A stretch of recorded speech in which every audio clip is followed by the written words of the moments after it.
heel. Numerous muscular branches arise, at short intervals, from the vessel in its passage down the leg. Tarsal, metatarsal, and small digital branches spring from the dorsal artery of the foot. The anterior tibial artery is rarely found to deviate from its usual course. In some cases it appears of less or of greater size than usual. When this vessel appears deficient, its place is usually supplied by some branch of the peroneal or posterior tibial, which pierces the interosseous ligament from behind.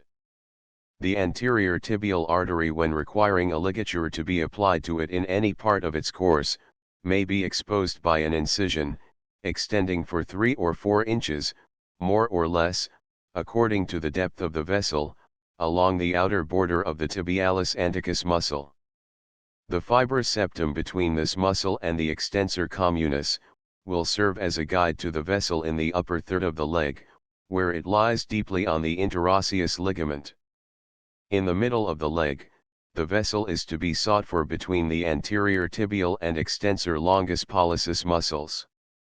In the lower part of the leg, and on the dorsum of the foot, it will be found between the extensor longus pollicis and extensor communis tendons, the former being taken as a guide for the incision. In passing the ligature around this vessel at either of these situations, care is required to avoid including the venae comites and the accompanying nerve.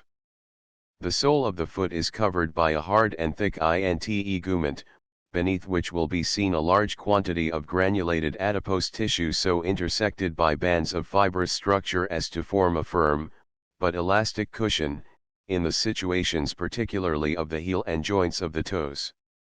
On removing this structure, we expose the plantar fascia, B, plate 68, figure 1, extending from the os calcis, A, to the toes.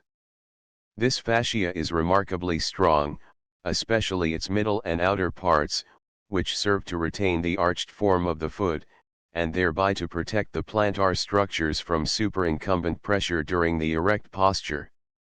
The superficial plantar muscles become exposed on removing the plantar fascia, to which they adhere. In the center will be seen the thick fleshy flexor digitorum brevis muscle, B, arising from the inferior part of the os calcis, and passing forwards to divide into 4 small tendons, B, for the 4 outer toes.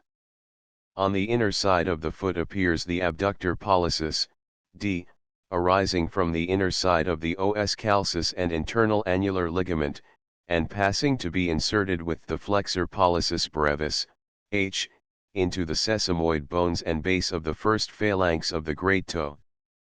On the external border of the foot is situated the abductor minimi digiti, C, arising from the outer side of the os calcis, and passing to be inserted with the flexor brevis minimi digiti into the base of the first phalanx of the little toe. When the flexor brevis digitorum muscle is removed, the plantar arteries, LM, and nerves, are brought partially into view, and by further dividing the abductor pollicis, D, their continuity with the posterior tibial artery and nerves, KL, plate 67, figure 1, behind the inner ankle may be seen. The plantar branches of the posterior tibial artery are the internal and external, both of which are deeply placed between the superficial and deep plantar muscles. The internal plantar artery is much the smaller of the two. The external plantar artery, L, plate 68, figure 1, is large, and seems to be the proper continuation of the posterior tibial.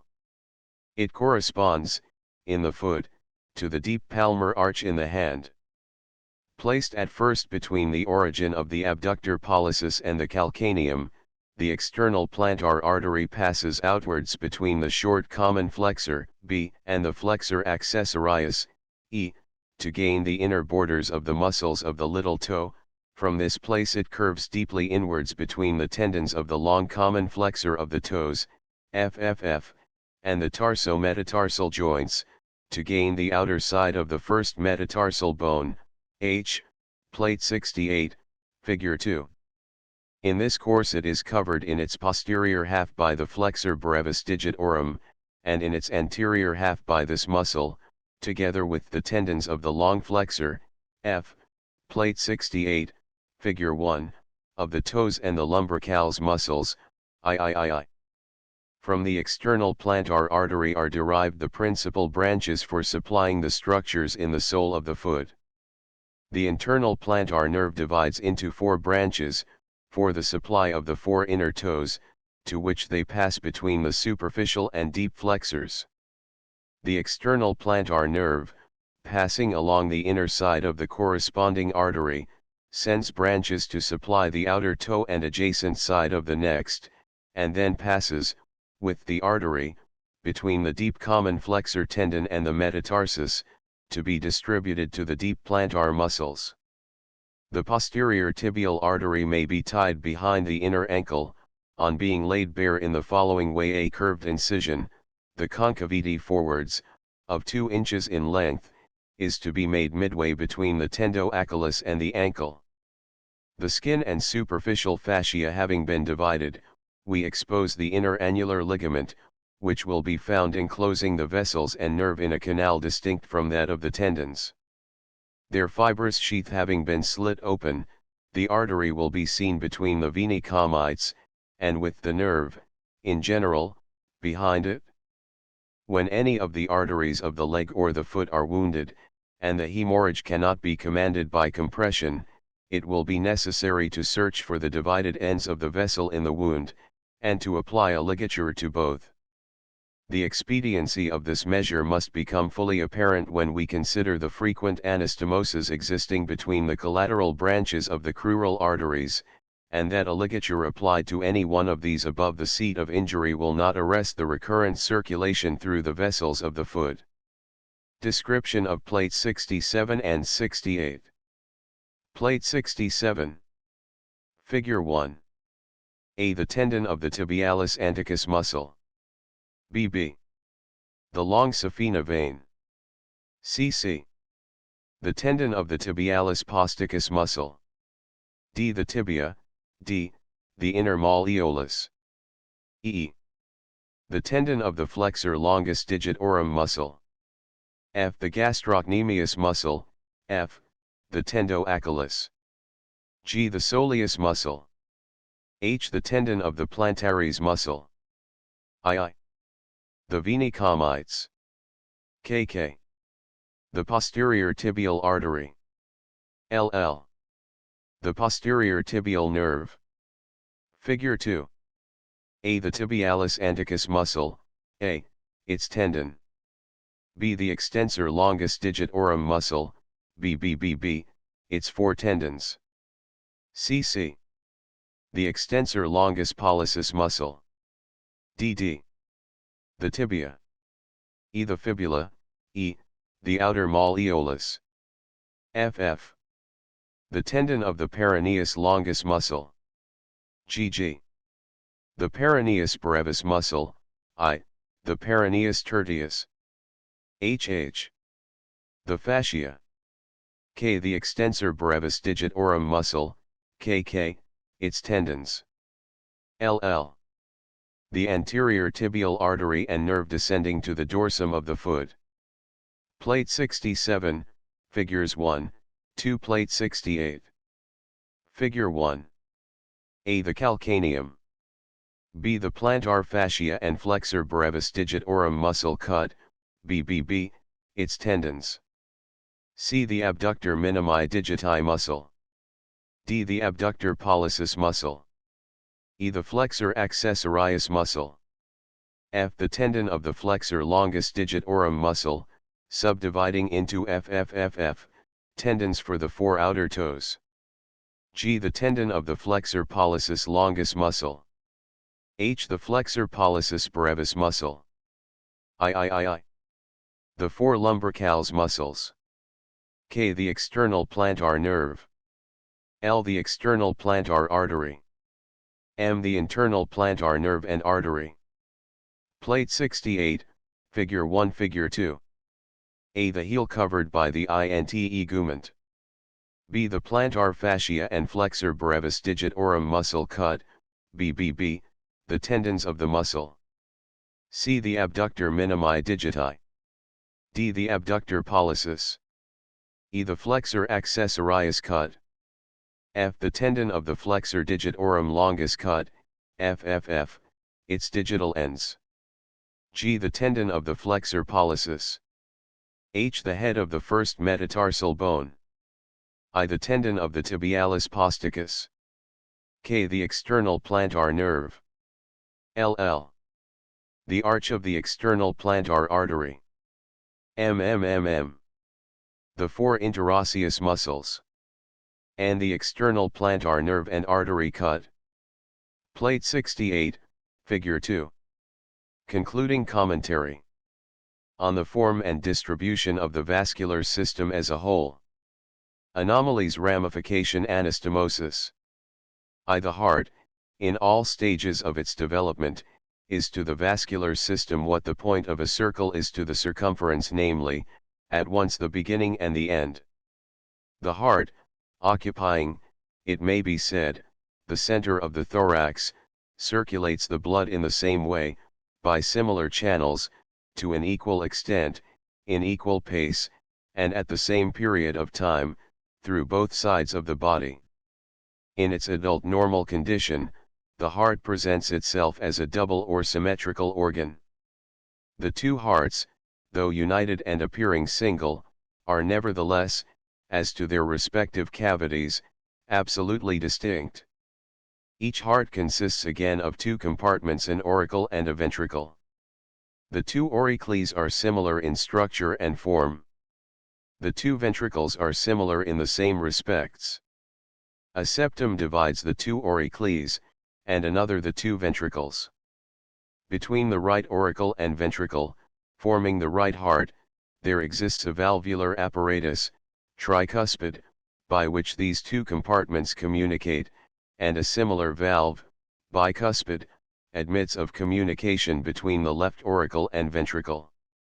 The two hearts being distinct, and the main vessels arising from each respectively being distinct likewise, it follows that the capillary peripheries of these vessels form the only channels through which the blood issuing from one heart can enter the other. 2. As the aorta of the left heart ramifies throughout all parts of the body, and as the countless ramifications of this vessel terminate in an equal number of ramifications of the principal veins of the right heart, it will appear that between the systemic vessels of the two hearts respectively, the capillary anastomotic circulation reigns universal. 3. The body generally is marked by the median line, from the vertex to the perineum, into corresponding halves. All parts excepting the main blood vessels in the neighborhood of the heart are naturally divisible by this line into equals. The vessels of each heart, in being distributed to both sides of the body alike, cross each other at the median line, and hence they are inseparable according to this line, unless by section. If the vessels proper to each heart, right and left, ramified alone within the limits of their respective sides of the body, then their capillary anastomosis could only take place along the median line, and here in such case they might be separated by median section into two distinct systems. But as each system is itself double in branching into both sides of the body, the two would be at the same time equally divided by vertical section. From this it will appear that the vessels belonging to each heart form a symmetrical system, corresponding to the sides of the body, and that the capillary anastomosis of these systemic veins and arteries is divisible into two great fields, one situated on either side of the median line, and touching at this line. 4. The vessels of the right heart do not communicate at their capillary peripheries, for its veins are systemic, and its arteries are pulmonary. The vessels of the left heart do not anastomose, for its veins are pulmonary, and its arteries are systemic. The arteries of the right and left hearts cannot anastomose, for the former are pulmonary, and the latter are systemic, and neither can the veins of the right and left hearts, for a similar reason. Hence, therefore, there can be, between the vessels of both hearts, but two provinces of anastomosis, viz., that of the lungs, and that of the system. In the lungs, the arteries of the right heart and the veins of the left anastomose. In the body generally, not excepting the lungs, the arteries of the left heart, and the veins of the right anastomose, and thus in the pulmonary and the systemic circulation, each heart plays an equal part through the medium of its proper vessels. The pulmonary bear to the systemic vessels the same relation as a lesser circle contained within a greater, and the vessels of each heart form the half of each circle, the arteries of the one being opposite the veins of the other. The two hearts being, by the union of their similar forms, as one organ in regard to place, act, by an agreement of their corresponding functions, as one organ in respect to time. The action of the auricles is synchronous, that of the ventricles is the same, that of the auricles and ventricles is consentaneous, and that of the whole heart is rhythmical, or harmonious, the diastole of the auricles occurring in harmonical time with the systole of the ventricles, and vice versa. By this correlative action of both hearts, the pulmonary and systemic circulations take place synchronously, and the phenomena resulting in both reciprocate and balance each other. In the pulmonary circulation, the blood is aerated, decarbonized, and otherwise depurated, whilst in the systemic circulation, it is carbonized and otherwise deteriorated. 6. The circulation through the lungs and the system is carried on through vessels having the following form and relative position, which, as being most usual, is accounted normal. The two brachiocephalic veins joining at the root of the neck, and the two common iliac veins joining in front of the lumbar vertebrae, form the superior and inferior venae cavae, by which the blood is returned from the upper and lower parts of the body to the right auricle, and thence it enters the right ventricle, by which it is impelled through the pulmonary artery into the two lungs, and from these it is returned, aerated, by the pulmonary veins to the left auricle, which passes it into the left ventricle, and by this it is impelled through the systemic aorta, which branches throughout the body in a similar way to the systemic veins, with which the aortic branches anastomose generally. On viewing together the system of vessels proper to each heart, they will be seen to exhibit in respect to the body a figure in doubly symmetrical arrangement, of which the united hearts form a duplex center. At this center, which is the theater of metamorphosis, the principal abnormal conditions of the blood vessels appear, and in order to find the signification of these, we must retrace the stages of development. 7. From the first appearance of an individualized center in the vascular area of the human embryo, that center, punctum saliens, and the vessels immediately connected with it, undergo a phasial metamorphosis, till such time after birth as they assume their permanent character. In each stage of metamorphosis, the embryo heart and vessels typify the normal condition of the organ in one of the lower classes of animals.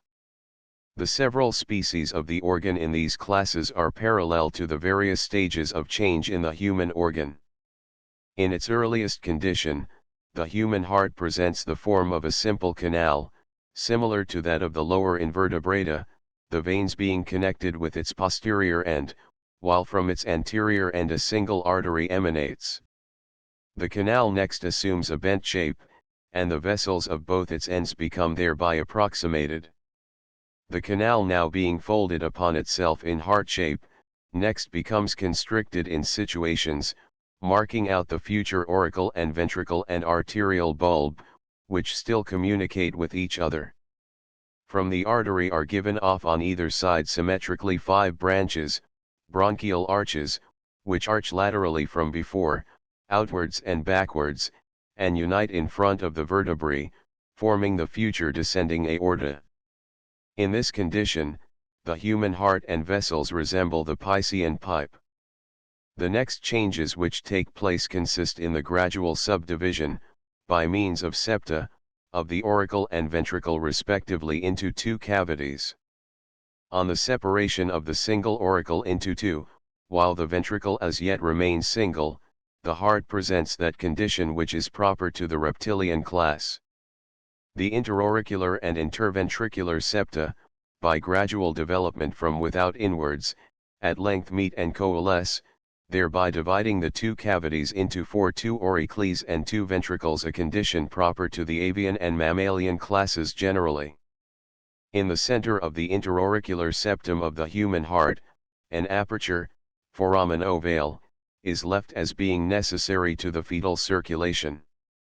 While the septa are being completed, the arterial bulb also becomes divided by a partition formed in its interior in such a manner as to adjust the two resulting arteries, the one in connection with the right, the other with the left ventricle.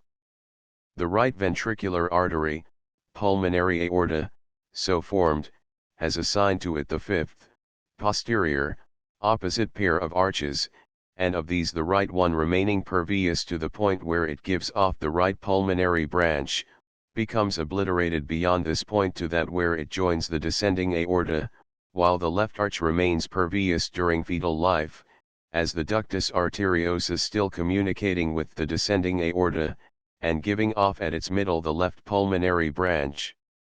The left ventricular artery, systemic aorta, is formed of the fourth arch of the left side, while the opposite arch, fourth right, is altogether obliterated. The third and second arches remain pervious on both sides, afterwards to become the right and left brachiocephalic arteries. The first pair of arches, if not converted into the vertebral arteries, or the thyroid axis, are altogether metamorphosed. By these changes the heart and primary arteries assume the character in which they usually present themselves at birth, and in all probability the primary veins corresponded in form, number, and distribution with the arterial vessels, and underwent, at the same time, a similar mode of metamorphosis. One point in respect to the original symmetrical character of the primary veins is demonstrable, namely, that in front of the aortic branches the right and left brachiocephalic veins, after joining by a cross branch, descend separately on either side of the heart, and enter, as two superior vena cavae, the right auricle by distinct orifices. In some of the lower animals, this double condition of the superior veins is constant, but in the human species the left vein below the cross branch, left brachiocephalic, becomes obliterated, whilst the right vein, vena cava superior, receives the two brachiocephalic veins, and in this condition remains throughout life.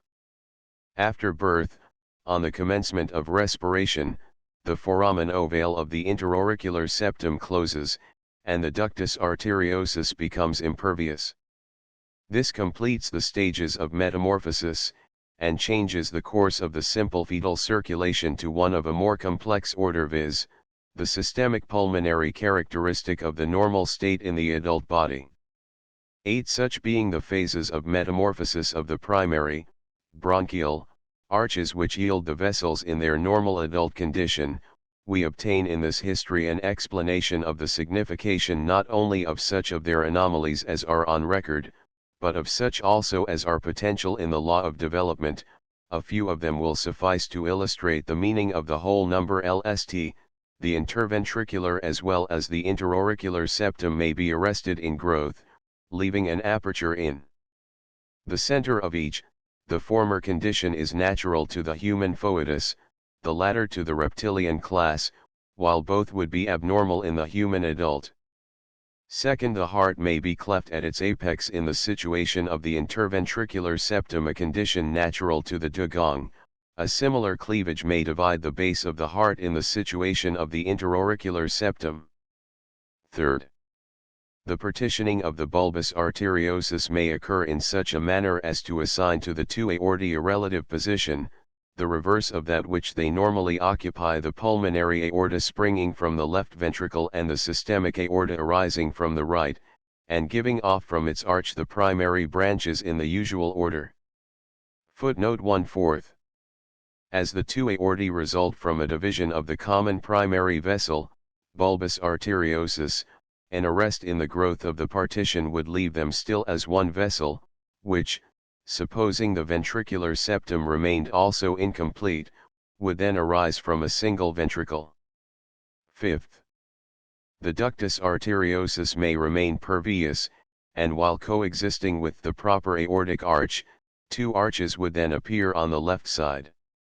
Sixth, the systemic normal aortic arch may be obliterated as far up as the innominate branch, and while the ductus arteriosus remains pervious, and leading from the pulmonary artery to the descending part of the aortic arch, this vessel would then present the appearance of a branch ascending from the left side and giving off the brachiocephalic arteries. The right ventricular artery would then, through the medium of the ductus arteriosus, supply both the lungs and the system.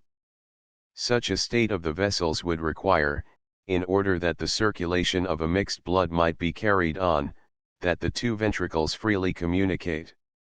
Seventh, if the fourth arch of the right side remained pervious opposite the proper aortic arch, there would exist two aortic arches placed symmetrically, one on either side of the vertebral column, and, joining below, would include in their circle the trachea and esophagus.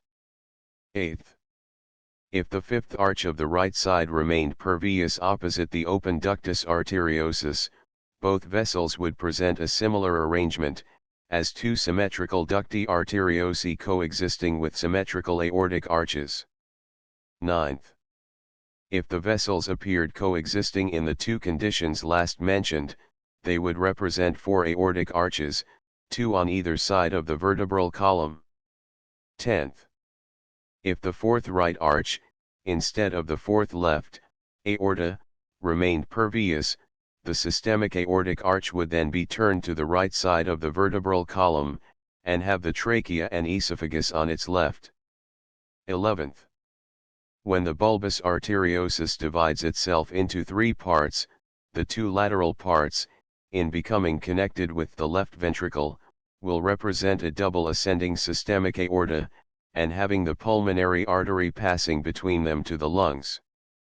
12th, when of the two original superior venae cavae the right one instead of the left suffers metamorphosis, the vena cava superior will then appear on the left side of the normal aortic arch. Footnote 2 of these malformations, some are rather frequently met with, others very seldom, and others cannot exist compatible with life after birth. Those which involve a more or less imperfect discharge of the blood aerating functions of the lungs, are in those degrees more or less fatal, and thus nature aborting as to the fitness of her creation, cancels it. Footnote 1, this physiological truth has, I find, been applied by Dr. R. Quain to the explanation of a numerous class of malformations connected with the origins of the great vessels from the heart, and of their primary branches. See The Lancet, Volume I 1842. Footnote 2, for an analysis of the occasional peculiarities of these primary veins in the human subject, see an able and original monograph in the Philosophical Transactions, Part 1, 1850, entitled, On the Development of the Great Anterior Veins in Man and Mammalia. By John Marshall, FRCS, N.C. 9. The portal system of veins passing to the liver, and the hepatic veins passing from this organ to join the inferior vena cava, exhibit in respect to the median line of the body an example of asymmetry, since appearing on the right side, they have no counterparts on the left. As the law of symmetry seems to prevail universally in the development of organized beings, forasmuch as every lateral organ or part has its counterpart, while every central organ is double or complete, in having two similar sides, then the portal system, as being an exception to this law, is as a natural note of interrogation questioning the signification of that fact, and in the following observations, it appears to me, the answer may be found. Every artery in the body has its companion vein or veins. The inferior vena cava passes sidelong with the aorta in the abdomen. Every branch of the aorta which ramifies upon the abdominal parietes has its accompanying vein returning either to the vena cava or the vena azagus, and entering either of these vessels at a point on the same level as that at which itself arises. The renal vessels also have this arrangement. But all the other veins of the abdominal viscera, instead of entering the vena cava opposite their corresponding arteries, unite into a single trunk, vena portae, which enters the liver. The special purpose of this destination of the portal system is obvious, but the function of a part gives no explanation of its form or relative position, whether singular or otherwise. On viewing the vessels in presence of the general law of symmetrical development, it occurs to me that the portal and hepatic veins form one continuous system, which taken in the totality, represents the companion veins of the arteries of the abdominal viscera. The liver under this interpretation appears as a gland developed midway upon these veins, and dismembering them into a mesh of countless capillary vessels, a condition necessary for all processes of secretion, for the special purpose of decarbonizing the blood. In this great function the liver is an organ correlative or compensative to the lungs, whose office is similar. The secretion of the liver, bile, is fluid form, that of the lungs is aeriform. The bile being necessary to the digestive process, the liver has a duct to convey that product of its secretion to the intestines. The trachea is as it were the duct of the lungs. In the liver, then, the portal and hepatic veins being continuous as veins, the two systems, notwithstanding their apparent distinctness, caused by the intervention of the hepatic lobules, may be regarded as the veins corresponding with the arteries of the coeliac axis, and the two mesenteric. The hepatic artery and the hepatic veins evidently do not pair in the sense of afferent and efferent, with respect to the liver, both these vessels having destinations as different as those of the bronchial artery and the pulmonary veins in the lungs.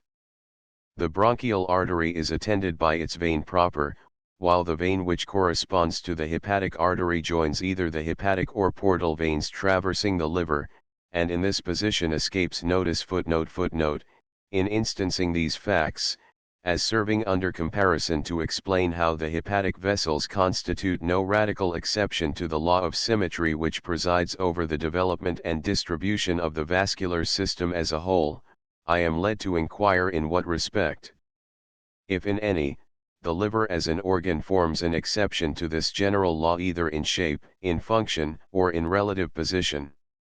While seeing that every central organ is single and symmetrical by the union of two absolutely similar sides, and that each lateral pair of organs is double by the disunion of sides so similar to each other in all respects that the description of either side serves for the other opposite, it has long since seemed to me a reasonable inference that, since the liver on the right has no counterpart as a liver on the left, and that, since the spleen on the left has no counterpart as a spleen on the right, so these two organs, the liver and spleen, must themselves correspond to each other, and as such, express their respective significations. Under the belief that every exception, even though it be normal, to a general law or rule, is, like the anomaly itself, alone explicable according to such law, and expressing a fact not more singular or isolated from other parallel facts than is one form from another, or from all others constituting the graduated scale of being, I would, according to the light of this evidence alone, have no hesitation in stating that the liver and spleen, as opposites, represent corresponding organs, even though they appeared at first view more dissimilar than they really are. In support of this analogy of both organs, which is here, so far as I am aware, originally enunciated for anatomical science, I record the following observations. 1. St. Between the opposite parts of the same organic entity, between the opposite leaves of the same plant, for example, nature manifests no such absolute difference in any case as exists between the leaf of a plant and of a book. 2. Ndly when between two opposite parts of the same organic form there appears any differential character, this is simply the result of a modification or metamorphosis of one of the two perfectly similar originals or archetypes, but never carried out to such an extreme degree as to annihilate all trace of their analogy. 3 rdly The liver and the spleen are opposite parts, and as such, they are associated by arteries which arise by a single trunk, coeliac axis, from the aorta, and branch right and left, like indices pointing to the relationship between both these organs, in the same manner as the two emulgent arteries point to the opposite renal organs. 4 thly The liver is divided into two lobes, right and left. The left is less than the right, that quantity which is wanting to the left lobe is equal to the quantity of a spleen, and if in idea we add the spleen to the left lobe of the liver, both lobes of this organ become quantitatively equal, and the whole liver symmetrical. Hence, as the liver plus the spleen represents the whole structural quantity, so the liver minus the spleen signifies that the two organs now dissevered still relate to each other as parts of the same whole. 5 thly The liver, as being 3/4 of the whole, possesses the duct which emanates at the center of all glandular bodies. The spleen, as being 1/4 of the whole, is devoid of the duct. The liver having the duct, is functional as a gland, while the spleen having no duct, cannot serve any such function. If, in thus indicating the function which the spleen does not possess, there appears no proof positive of the function which it does, perhaps the truth is, that as being the ductless portion of the whole original hepatic quantity, it exists as a thing degenerate and functionless, for it seems that the animal economy suffers no loss of function when deprived of it. 6 thly In early fetal life, the left lobe of the liver touches the spleen on the left side, but in the process of abdominal development, the two organs become separated from each other right and left. 7 thly In animals devoid of the spleen, the liver appears of a symmetrical shape, both its lobes being equal, for that quantity which in other animals has become splenic, is in the former still hepatic. 8 thly In cases of transposition of both organs, it is the right lobe of the liver that nearest the spleen, now on the right side, which is the smaller of the two lobes, proving that whichever lobe be in this condition, the spleen, as being opposite to it, represents the minus hepatic quantity. From these, among other facts, I infer that the spleen is the representative of the liver on the left side, and that as such, its signification being manifest, there exists no exception to the law of animal symmetry. Tam miram uniformitatem in planetarum systemate, necessario fatendum est intelligentia et concilio fuis effectam. Idem dici possit de uniformitate illa qui est in corporibus animalium.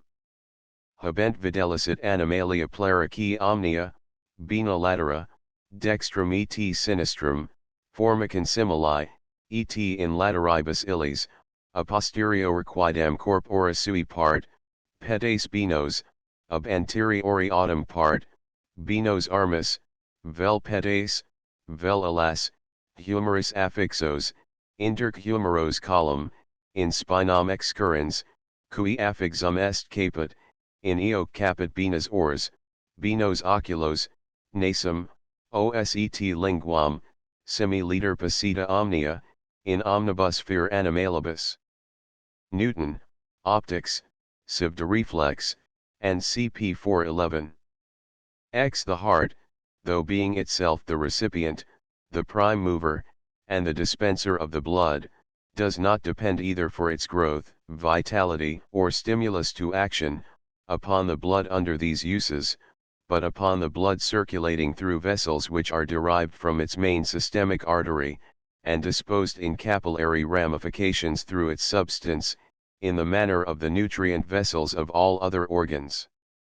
The two coronary arteries of the heart arise from the systemic aorta immediately outside the semilunar valves, situated in the root of this vessel, and in passing right and left along the auriculoventricular furrows, they send off some branches for the supply of the organ itself, and others by which both vessels anastomose freely around its base and apex.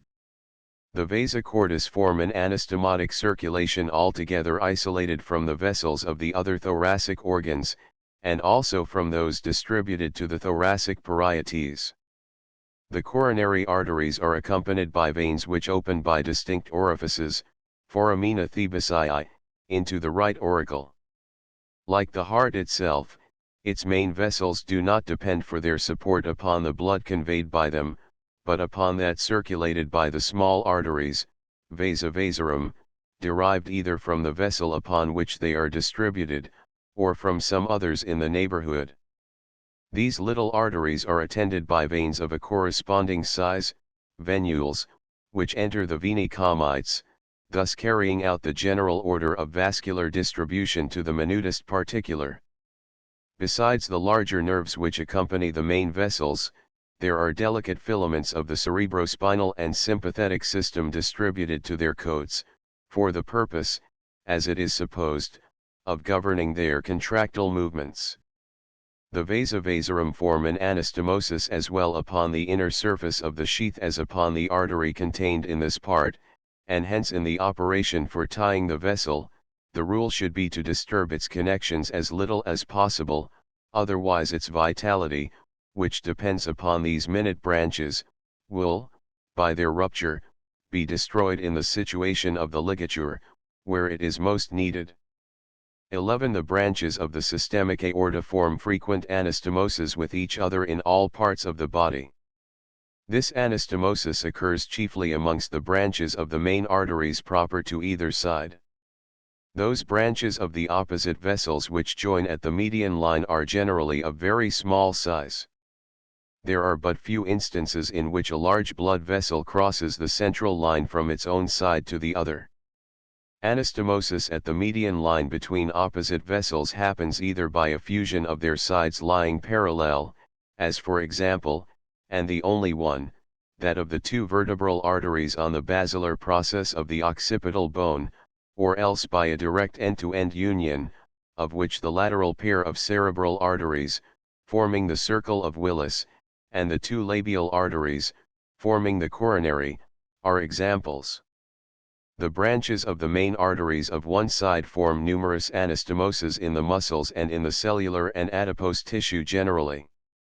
Other special branches derived from the parent vessel above and below the several joints ramify and anastomose so very freely over the surfaces of these parts, and seem to pass in reference to them out of their direct course, that to effect this mode of distribution appears to be no less immediate a design than to support the structures of which the joints are composed. 12. The innominate artery.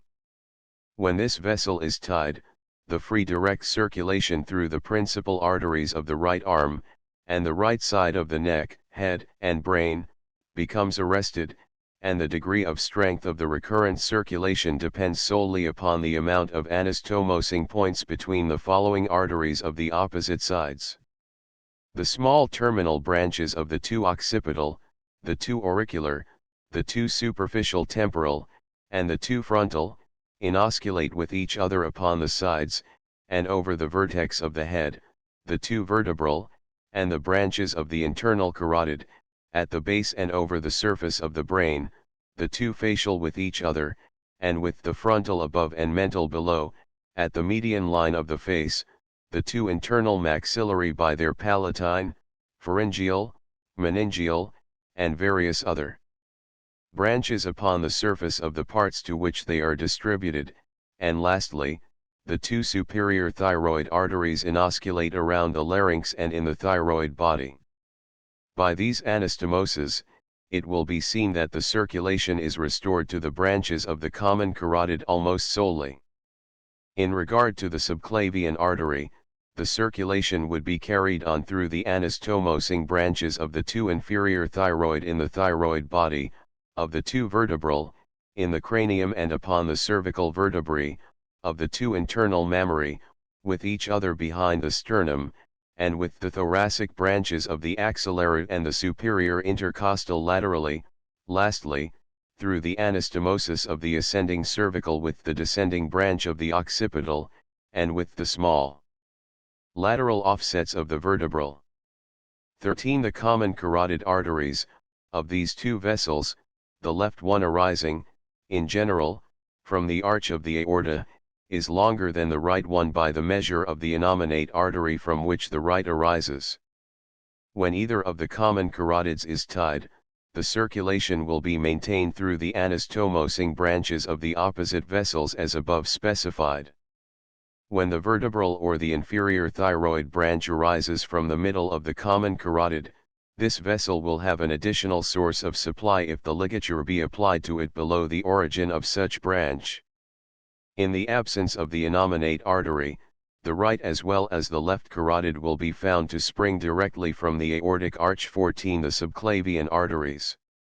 When a ligature is applied to the inner third of this vessel within its primary branches, the collateral circulation is carried on by the anastomoses of the arteries above mentioned, but if the vertebral or the inferior thyroid arises either from the aorta or the common carotid, the sources of arterial supply in respect to the arm will, of course, be less numerous.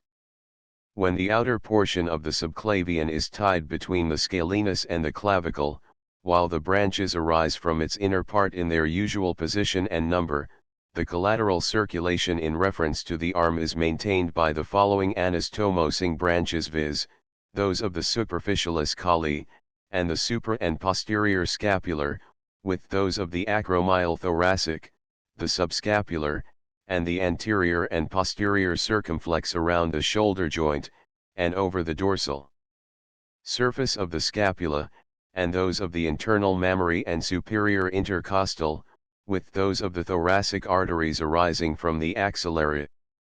Whatever be the variety as to their mode or place of origin, the branches emanating from the subclavian artery are constant as to their destination. The length of the inner portion of the right subclavian will vary according to the place at which it arises, whether from the innominate artery, from the ascending, or from the descending part of the aortic arch. 15 The axillary artery. As this vessel gives off throughout its whole length, numerous branches which inosculate principally with the scapular, mammary, and superior intercostal branches of the subclavian, it will be evident that, in tying it above its own branches, the anastomotic circulation will with much greater freedom be maintained in respect to the arm, than if the ligature be applied below those branches. Hence, therefore, when the axillary artery is affected with aneurysm, thereby rendering it unsafe to apply a ligature to this vessel, it becomes not only pathologically, but anatomically, the more prudent measure to tie the subclavian immediately above the clavicle. 16 The brachial artery. When this artery is tied immediately below the axilla, the collateral circulation will be weakly maintained, in consequence of the small number of anastomosing branches arising from it above and below the seat of the ligature. The two circumflex humeri alone send down branches to inosculate with the small muscular offsets from the middle of the brachial artery. When tied in the middle of the arm between the origins of the superior and inferior profunda arteries, the collateral circulation will depend chiefly upon the anastomosis of the former vessel with the recurrent branch of the radial, and of muscular branches with each other. When the ligature is applied to the lower third of the vessel, the collateral circulation will be comparatively free through the anastomoses of the two profundi and anastomotic branches with the radial, interosseous, and ulnar recurrent branches. If the artery happen to divide in the upper part of the arm into either of the branches of the forearm, or into all three, a ligature applied to any one of them will, of course, be insufficient to arrest the direct circulation through the forearm, if this be the object in view. 17 The radial artery. If this vessel be tied in any part of its course, the collateral circulation will depend principally upon the free communications between it and the ulnar, through the medium of the superficial and deep palmar arches and those of the branches derived from both vessels, and from the two interossei distributed to the fingers and back of the hand. 18 The ulnar artery. When this vessel is tied, the collateral circulation will depend upon the anastomosis of the palmar arches, as in the case last mentioned. While the radial, ulnar, and interosseous arteries spring from the same main vessel, and are continuous with each other in the hand, they represent the condition of a circle of which, when either side is tied, the blood will pass in a current of almost equal strength towards the seat of the ligature from above and below, a circumstance which renders it necessary to tie both ends of the vessel in cases of wounds. 19. The common iliac artery. When a ligature is applied to the middle of this artery, the direct circulation becomes arrested in the lower limb and side of the pelvis corresponding to the vessel operated on. The collateral circulation will then be carried on by the anastomosis of the following branches, viz., those of the lumbar, the internal mammary, and the epigastric arteries of that side with each other, and with their fellows in the anterior abdominal parietes, those of the middle and lateral sacral, those of the superior with the middle and inferior hemorrhoidal, those of the aortic and internal iliac uterine branches in the female, and of the aortic and external iliac spermatic branches in the male. The anastomoses of these arteries with their opposite fellows along the median line, are much less frequent than those of the arteries of the neck and head. XX. The external iliac artery. This vessel, when tied at its middle, will have its collateral circulation carried on by the anastomoses of the internal mammary with the epigastric, by those of the iliolumbar with the circumflex ilii, those of the internal circumflex femoris, and superior perforating arteries of the profunda femoris, with the obturator, when this branch arises from the internal iliac, those of the gluteal with the external circumflex, those of the latter with the sciatic, and those of both obturators, with each other, when arising the one from the internal, the other from the external iliac. Not unfrequently either the epigastric, obturator, iliolumbar, or circumflex ilii, arises from the middle of the external iliac, in which case the ligature should be placed above such branch. XXI. The common femoral artery. On considering the circles of inosculation formed around the innominate bone between the branches derived from the iliac arteries near the sacroiliac junction, and those emanating from the common femoral, above and below Poupart's ligament, it will at once appear that, in respect to the lower limb, the collateral circulation will occur more freely if the ligature be applied to the main vessel, external iliac, than if to the common femoral below its branches. XXII. The superficial femoral artery. When a ligature is applied to this vessel at the situation where it is overlapped by the sartorius muscle, the collateral circulation will be maintained by the following arteries: the long descending branches of the external circumflex beneath the rectus muscle, inosculate with the muscular branches of the anastomotica magna springing from the lower third of the main vessel, the three perforating branches of the profunda inosculate with the latter vessel, with the sciatic, and with the articular and muscular branches around the knee joint. XXIII. The popliteal artery. When any circumstance renders it necessary to tie this vessel in preference to the femoral, the ligature should be placed above its upper pair of articular branches, for by so doing a freer collateral circulation will take place in reference to the leg. The ligature in this situation will lie between the anastomotic and articular arteries, which freely communicate with each other. XXIV. The anterior and posterior tibial and peroneal arteries. As these vessels correspond to the arteries of the forearm, the observations which apply to the one set apply also to the other.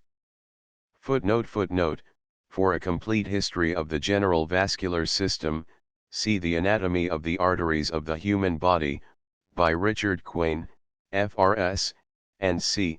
in which work, besides the results of the author's own great experience and original observations, will be found those of Hallers, Scarpas, Tiedemanns, and c. systematically arranged with a view to operative surgery. The end. End of the Project Gutenberg ebook. Surgical Anatomy updated editions will replace the previous one. The old editions will be renamed.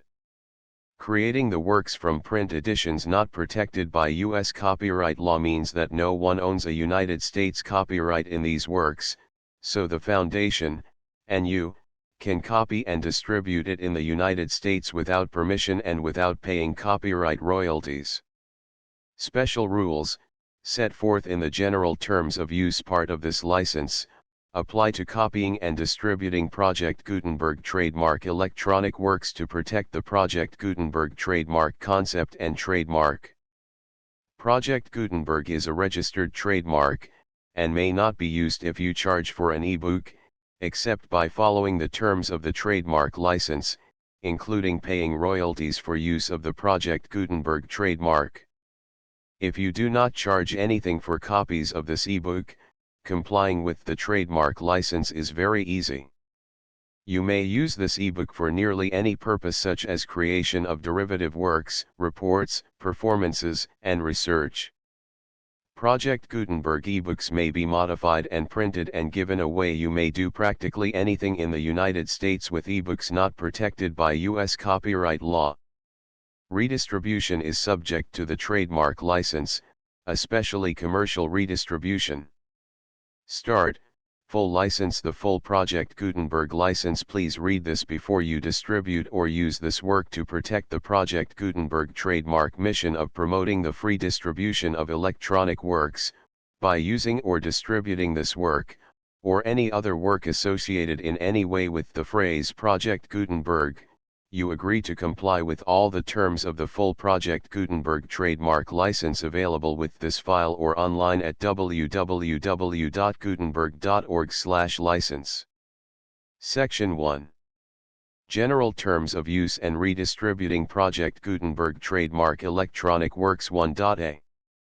By reading or using any part of this Project Gutenberg trademark electronic work, you indicate that you have read, understand, agree to and accept all the terms of this license and intellectual property, trademark/copyright, agreement.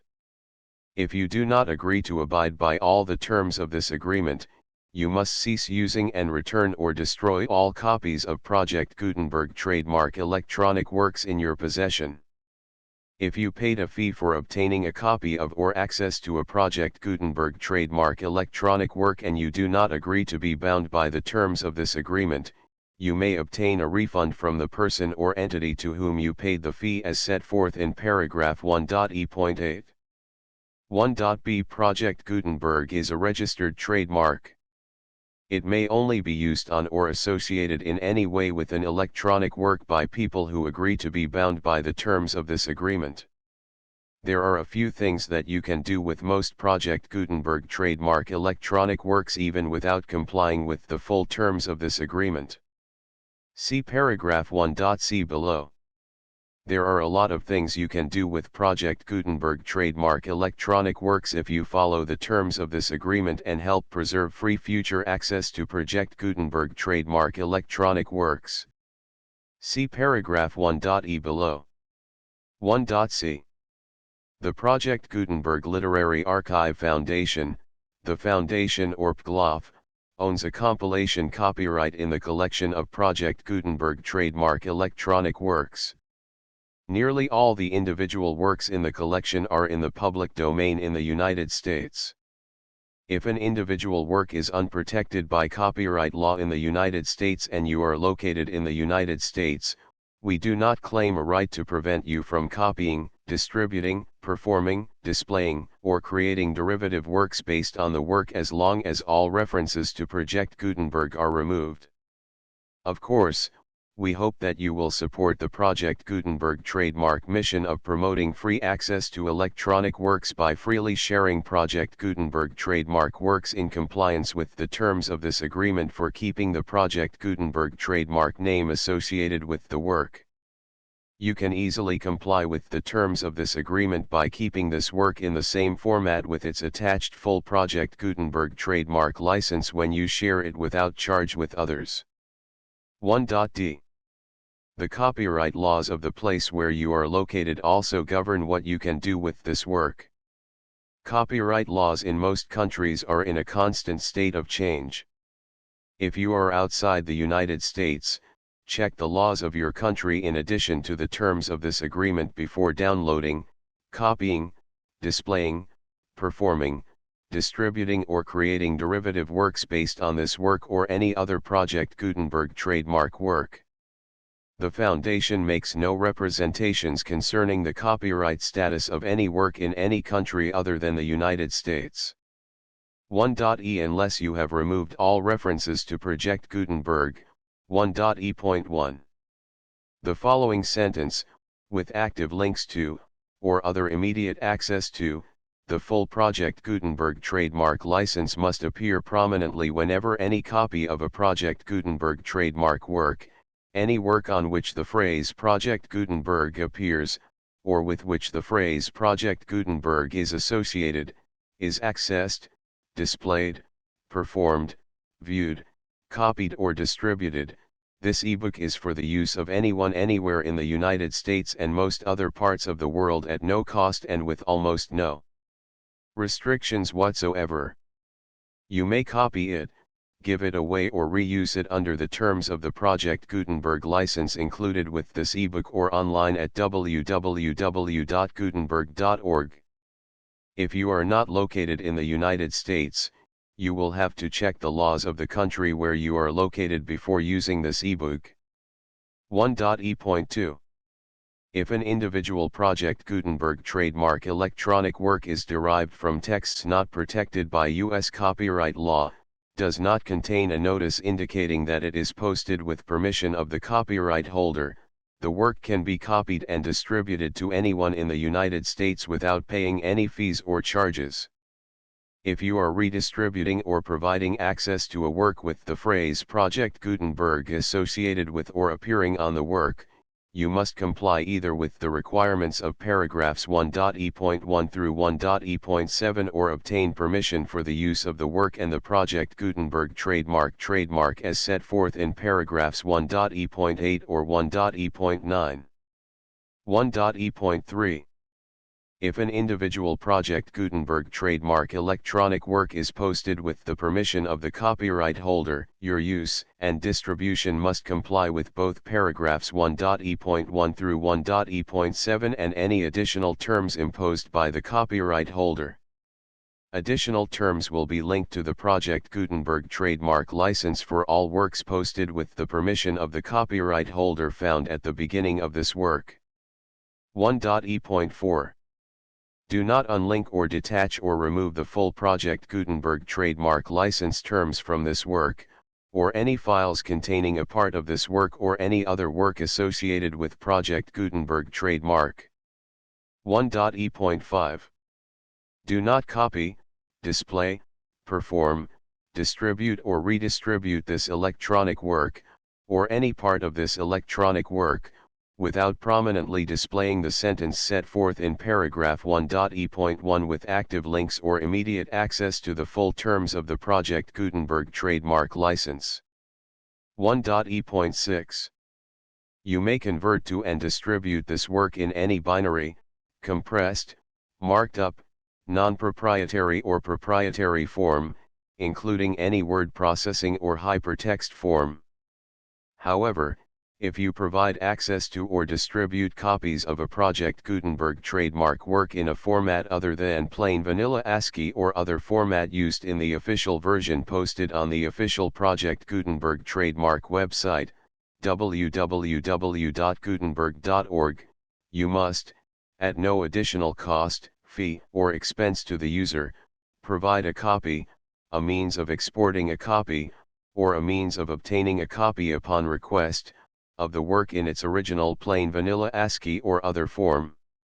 Any alternate format must include the full Project Gutenberg trademark license as specified in paragraph 1.e.1. 1.e.7. Do not charge a fee for access to, viewing, displaying, performing, copying or distributing any Project Gutenberg trademark works unless you comply with paragraph 1.e.8 or 1.e.9. 1.e.8.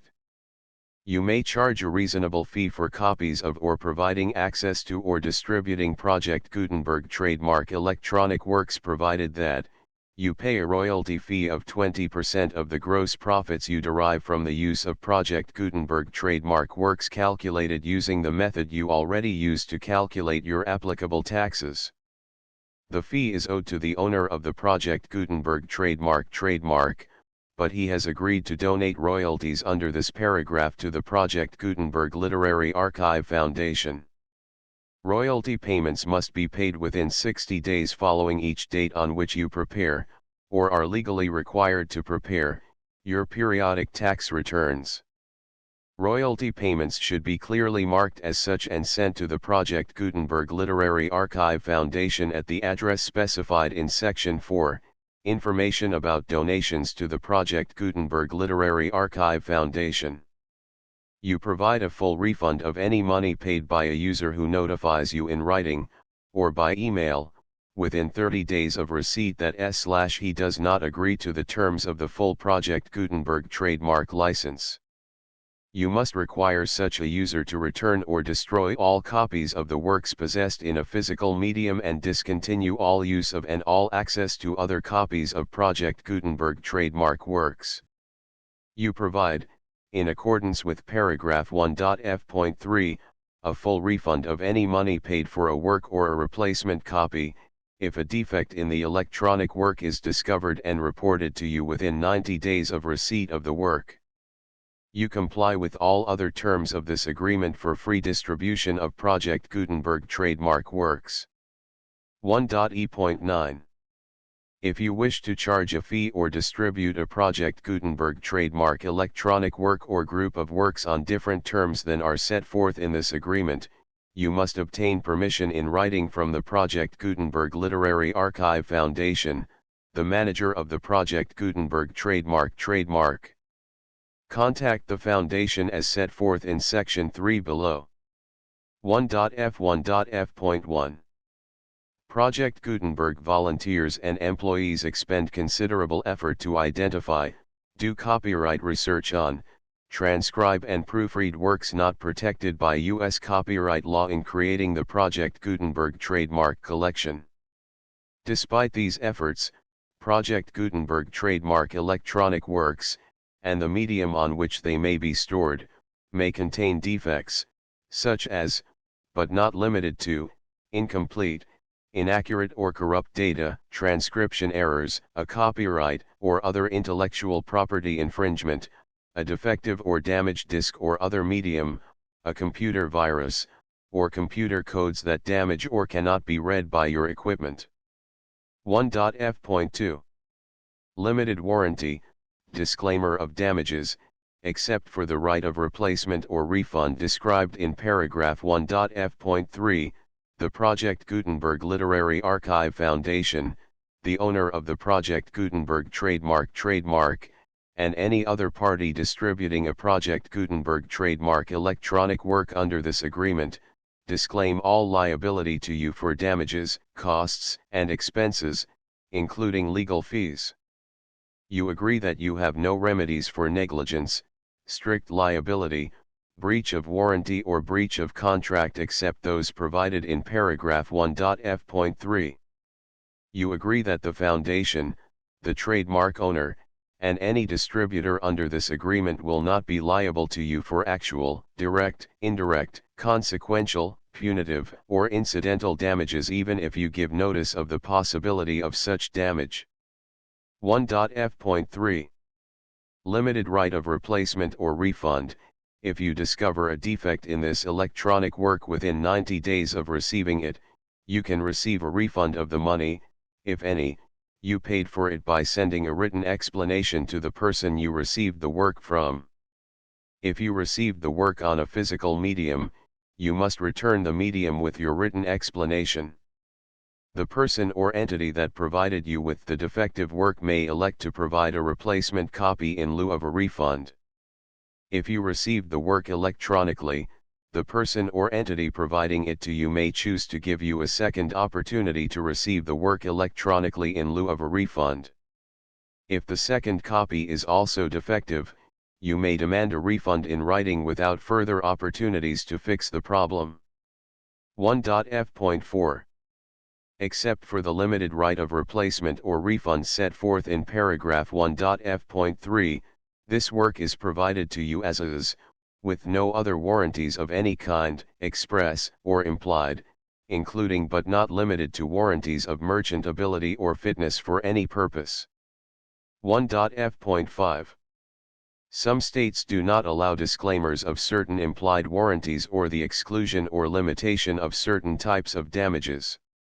If any disclaimer or limitation set forth in this agreement violates the law of the state applicable to this agreement, the agreement shall be interpreted to make the maximum disclaimer or limitation permitted by the applicable state law. The invalidity or unenforceability of any provision of this agreement shall not void the remaining provisions. 1.f.6. Indemnity.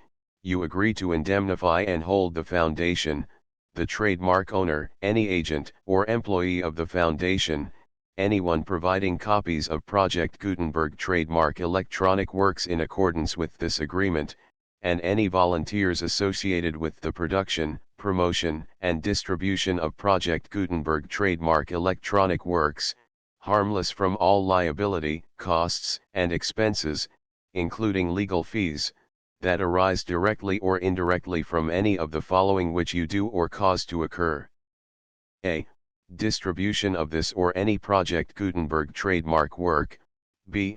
Alteration, modification, or additions or deletions to any Project Gutenberg trademark work, and C. Any defect you cause. Section 2. Information about the mission of Project Gutenberg trademark. Project Gutenberg trademark is synonymous with the free distribution of electronic works in formats readable by the widest variety of computers, including obsolete, old, middle-aged, and new computers. It exists because of the efforts of hundreds of volunteers and donations from people in all walks of life. Volunteers and financial support to provide volunteers with the assistance they need are critical to reaching Project Gutenberg trademark's goals and ensuring that the Project Gutenberg trademark collection will remain freely available for generations to come. In 2001, the Project Gutenberg Literary Archive Foundation was created to provide a secure and permanent future for Project Gutenberg trademark and future generations. To learn more about the Project Gutenberg Literary Archive Foundation and how your efforts and donations can help, see sections 3 and 4 and the Foundation information page at www.gutenberg.org. Section 3. Information about the Project Gutenberg Literary Archive Foundation. The Project Gutenberg Literary Archive Foundation is a non-profit 501(c)(3) educational corporation organized under the laws of the state of Mississippi and granted tax-exempt status by the Internal Revenue Service. The Foundation's IN or Federal Tax Identification Number is 64-6221541. Contributions to the Project Gutenberg Literary Archive Foundation are tax-deductible to the full extent permitted by U.S. federal laws and your state's laws. The Foundation's business office is located at 809 North 1500 West, Salt Lake City, Utah 841-16808-596-1887. Email contact links and up-to-date contact information can be found at the Foundation's website and official page at www.gutenberg.org/contact. Section 4. Information about donations to the Project Gutenberg Literary Archive Foundation. Project Gutenberg trademark depends upon and cannot survive without widespread public support and donations to carry out its mission of increasing the number of public domain and licensed works that can be freely distributed in machine-readable form accessible by the widest array of equipment, including outdated equipment. Many small donations, $1 to $5,000, are particularly important to maintaining tax-exempt status with the IRS. The Foundation is committed to complying with the laws regulating charities and charitable donations in all 50 states of the United States. Compliance requirements are not uniform and it takes a considerable effort, much paperwork, and many fees to meet and keep up with these requirements.